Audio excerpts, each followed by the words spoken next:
Behold, Kinslayer, the disgraced she was once renowned.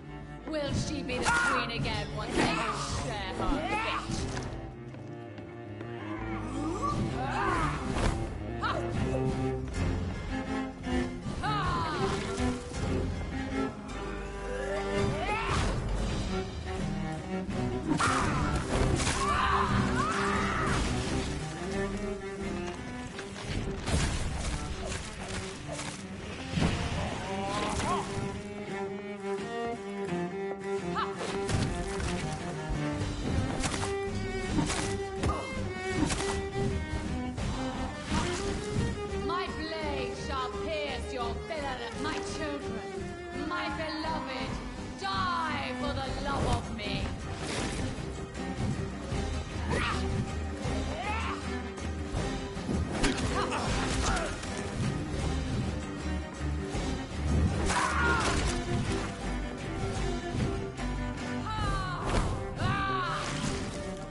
Wait. I beg you, wait. What? I don't want to die. And I did not come to kill you, Miss Fletcher. Will you spare me then? Save this cadaverous carcass of mine. Does your heart beat a little faster now? You fancy me then, Doctor? No, Miss Fletcher. My dead heart will beat for only one. Ah!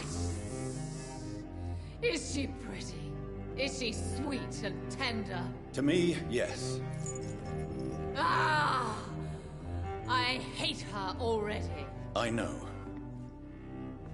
And this is partly why you must be destroyed.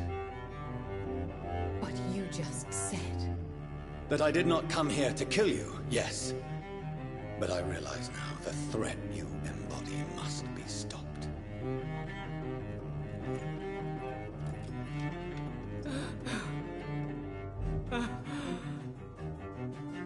Will I be remembered? Will you? You were Doris Fletcher, the greatest actress of her generation. No one can take that from you. Thank you. And farewell. Ah! Ah! Ah!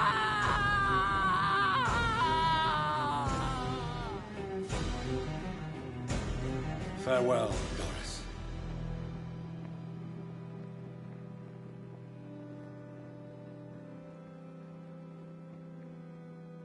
Bravo! So dramatic. I love it! McCullum! How strange I seem to find you whenever I'm inquiring about that Skal infestation. I mean you no harm. I'm not here for you. But once I've put all the pieces of the puzzle together, I'm sure we'll have a little chat, you and me. Stay away from me, McCullum. You and all your war dogs. That I can't guarantee, Dr. Reed. But I'll let you go. For now.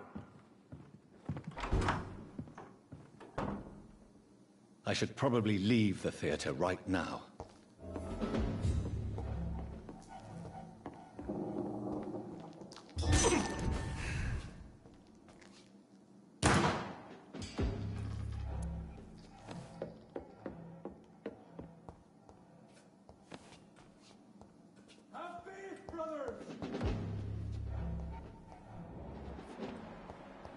The West End should be safe now. But London is not. It would be wise to benefit from the Ascalon's protection while I continue my research during the Great Hunt.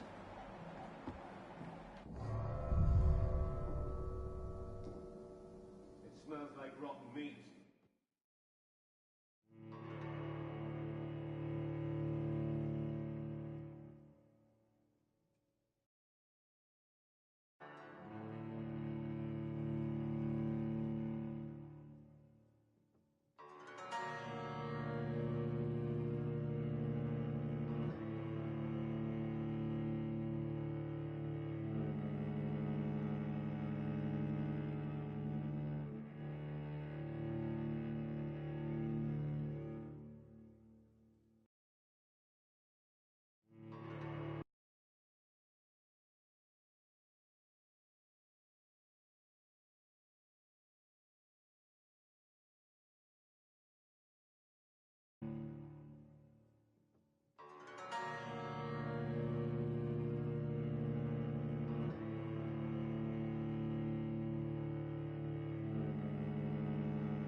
These people want me dead. I need to leave now.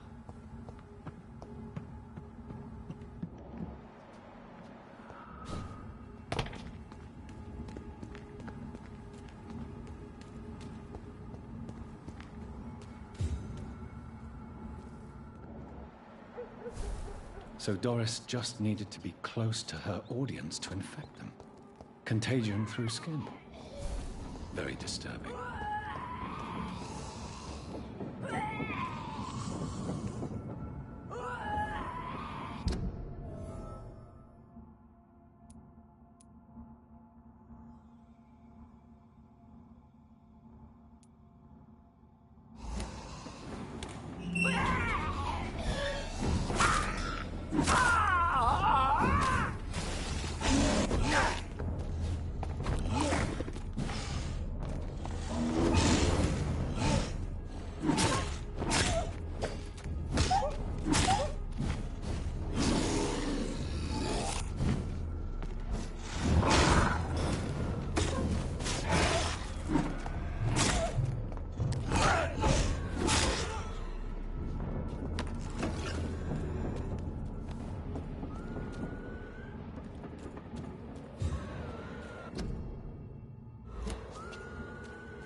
Good evening, Dr. Reed. A great night, what?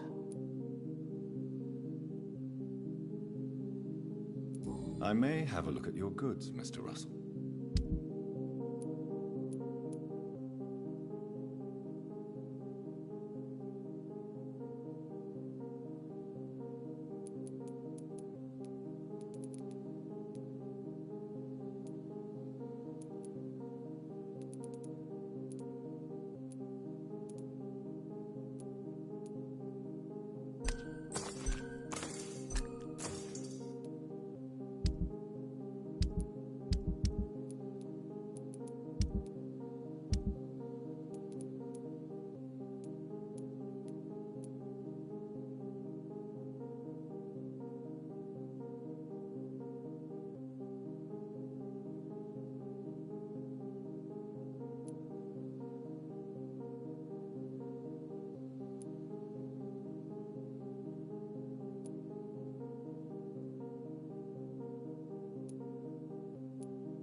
It's locked. Goody. Do you need... You would say...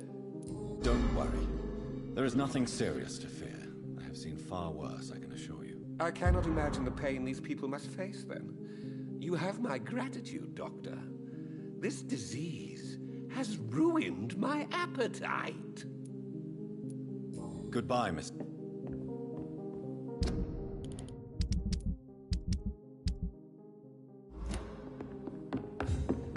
Anything suspicious recently? It has been such a long time. Remember, don't let any strangers come into your house.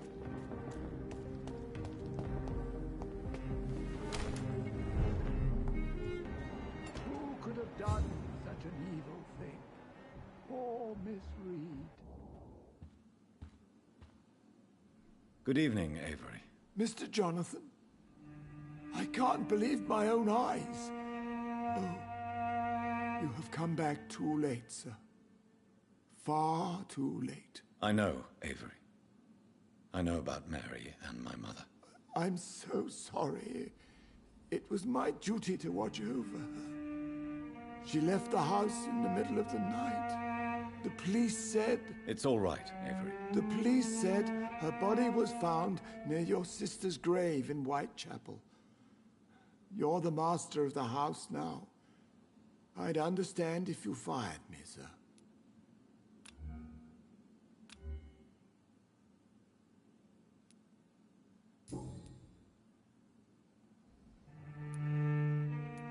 What are the arrangements for my mother's funeral? There will be no funeral, sir. No ceremony whatsoever, because of the sanitary situation. Where is her body, then? I'm afraid your mother's body was moved to a mass grave somewhere. I have no other information. Civil service is paralyzed, sir. London is crumbling down.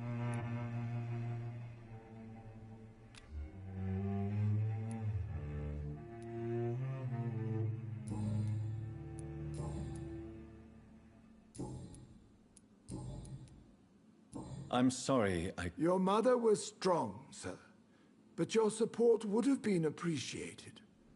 Apart from the priest and I, no one else attended your sister's funeral. To be present at the funeral with you both was my dearest wish, Avery. But I'm sorry, I simply could not attend. I would not dare to question your absence, Mr. Jonathan. All I can say is that we missed you a great deal during these difficult days. How was life in this house while I was away? It was sad, sir. Miss Mary moved here in July after she lost her baby and husband. So I stayed to serve both her and your mother.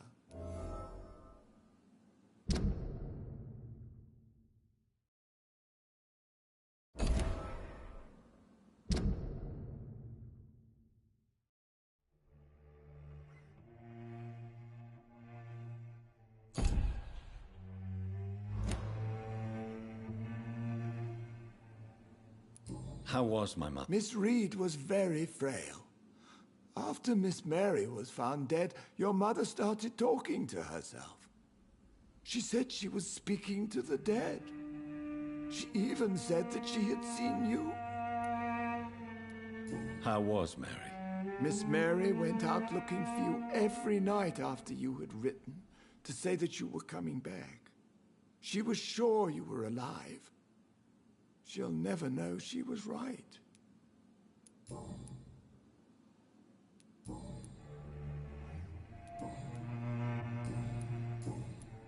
What is the situation? For a time, the West End seemed spared by the epidemic. Have you no relatives anywhere? I'll understand if you want to take a few days to see family. Your father managed to guarantee my earnings as long as I take care of this house, sir. My sisters are dead, and I've never met my nephews. I'll stay, sir.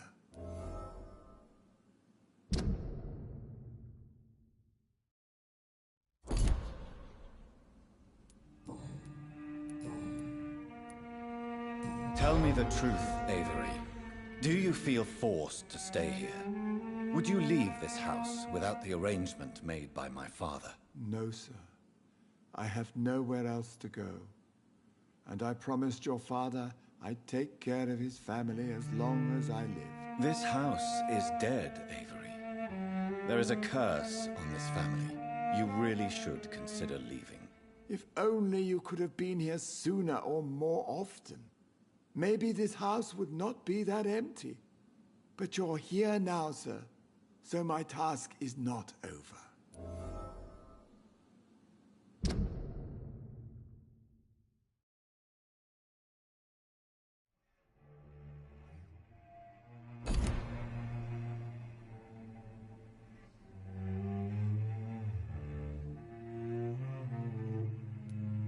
Considering the recent tragedies in this family, I'd understand if you want to leave or decide to serve another house. Then I will stay.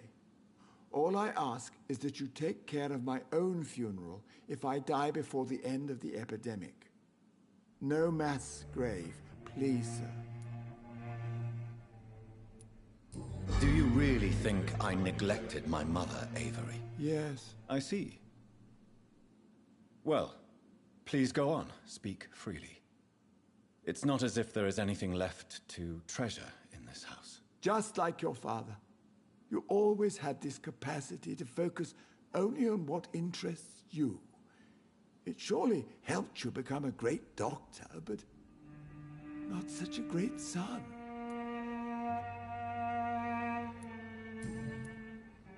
Thank you, Avery. We'll talk later. Your bedroom is ready as always. Good night, sir. Who could have done such an evil thing? Poor Miss Reed.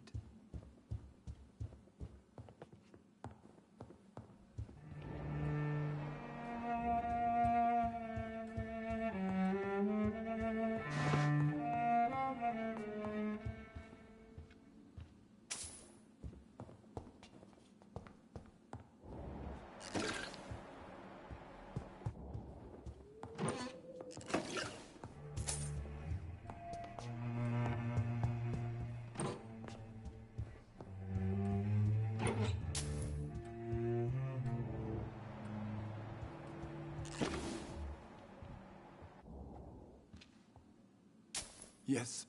Do you need... I won't... All right. Thank you. Your bedroom...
I remember Sunday walks in the park.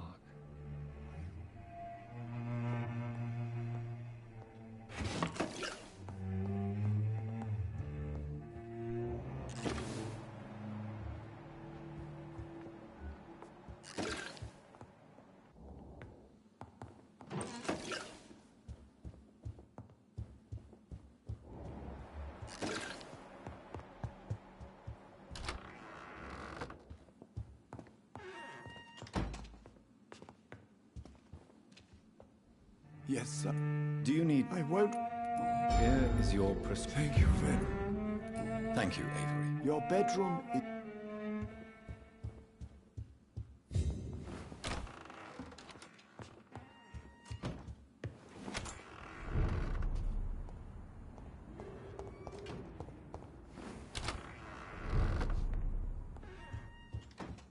It's locked, all right. Who could have done such an evil thing? Poor Miss Reed.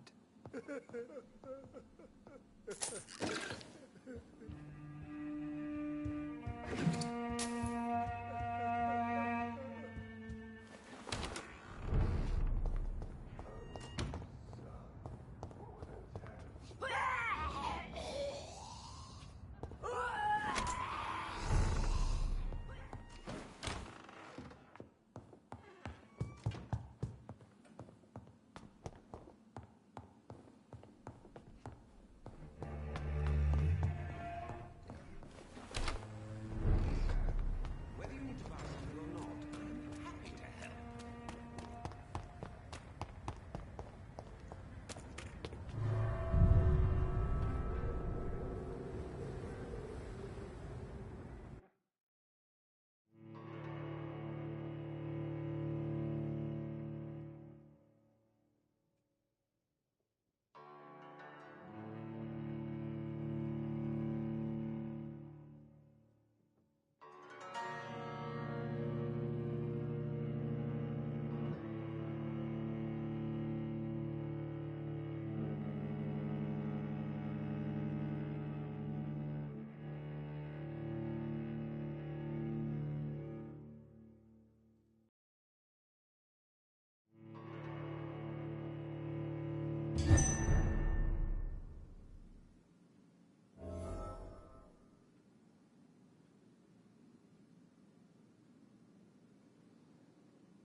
Always a pleasure to see you, sir.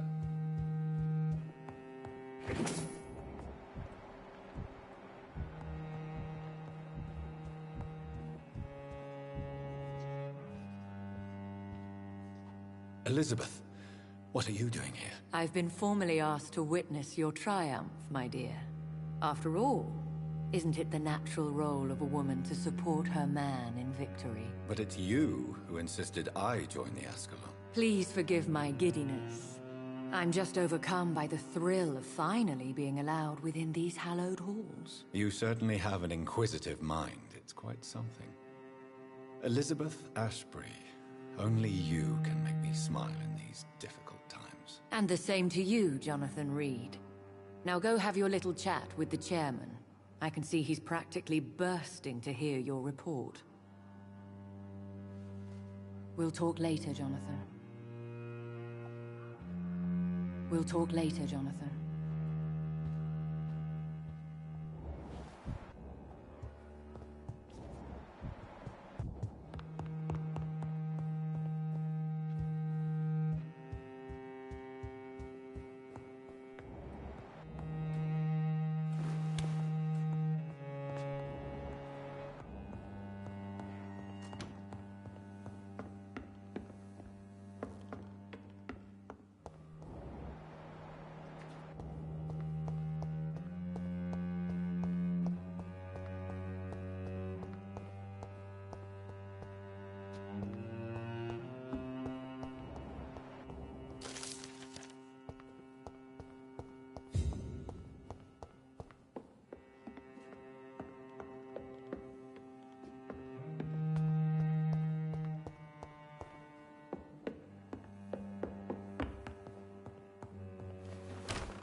Welcome back to the Ascalon Club, Lancebearer. Please, tell us the good news.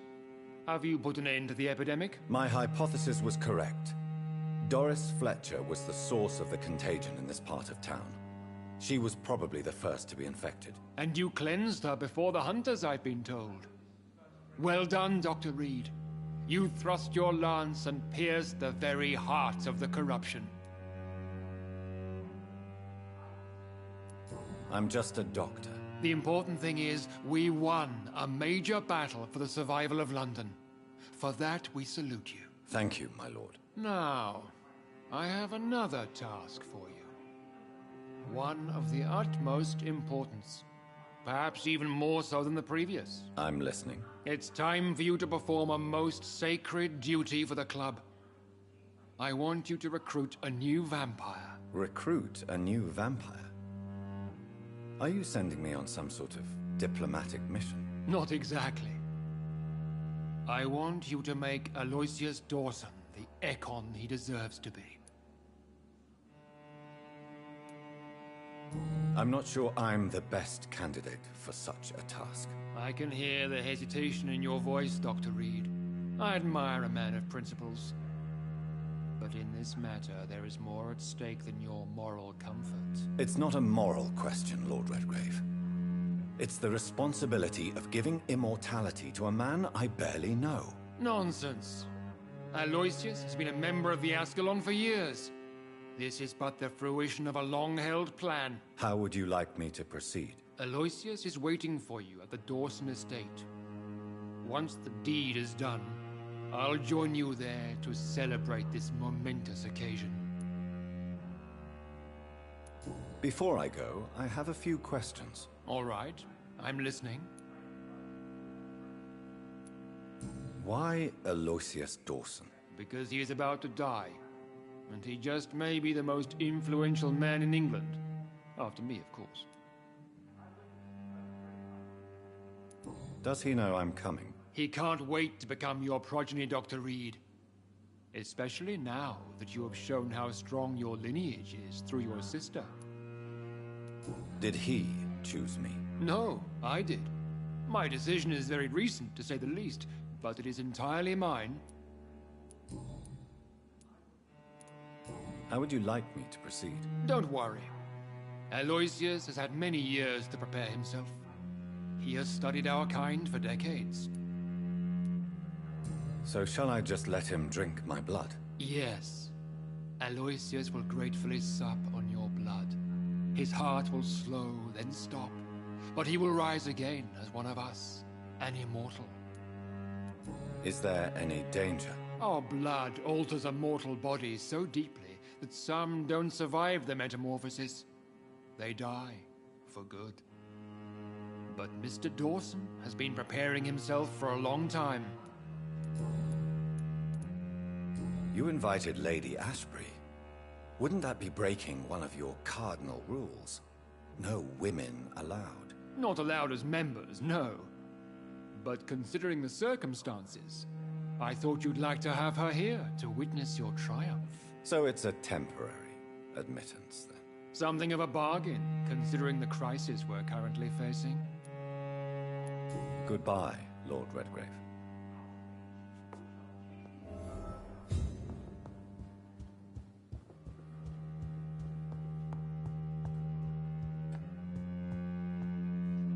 Are you all right, Jonathan? Lord Redgrave has just ordered me to turn Aloysius Dawson, to make him my progeny. I see. And how do you feel about this? I won't do it. The very thought of it makes me sick. The real question here is, why has his lordship given you this task? Do you think it's some sort of trap? Do you really want to know what I think about this? I do, yes. To make an immortal of a soulless blackguard like Aloysius Dawson will only lead to a disaster for London. The man is already dead inside. Should I refuse? Perhaps politely suggest that Lord Redgrave turn the man into a vampire himself. Don't you dare, my dear. According to what I've recently discovered, his lordship could kill you for even broaching the subject. Really? Why? I've recently found proof that the Earl of Bristol is of lesser lineage, and only capable of creating skulls. Please tell me more about your recent investigation. As long as you lower your voice. What would you have me do about Dawson? The man is dangerous. Did you know he plans to build a wall to separate the healthy rich from the sickly poor? Do not make him your progeny. What would you do? The man's dying already. Let the Reaper harvest the rotten fruit that is his soul. Are you sure your information about Redgrave is correct? He says he's the progeny of the great knight William Marshall, who lived some 9 centuries ago. That's a lie. Lord Redgrave is unable to create anything but skulls, if the poor souls survive at all. How can you be sure the information was correct? I made the acquaintance of a most interesting informer while investigating your maker, from whom I learned the truth about Lord Redgrave. Why so vindictive? You suddenly sound like you're angry. Forgive me, Jonathan. I hate myself for it, but I feel such pride in my discovery. I'm afraid I just can't help it. Which is? He did serve William Marshall. And yes, the blood he covets as a token does truly belong to that legendary knight. But he was never his progeny. His lineage is not so noble. What would happen if I made Dawson an Ekon like myself? You would add a powerful immortal into a suffering world. An immortal who already craves authority. Maybe I could teach him control, like you taught me. Lead him down the right path. Mr. Dawson spent his life searching for a way to cheat death. I'm sure he has spent decades dreaming of how he'd spend eternity as a tyrant. Goodbye for now, Elizabeth. Goodbye, my dear. Please, be careful.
It looks like vampires have to obey Mendel's laws when producing progeny.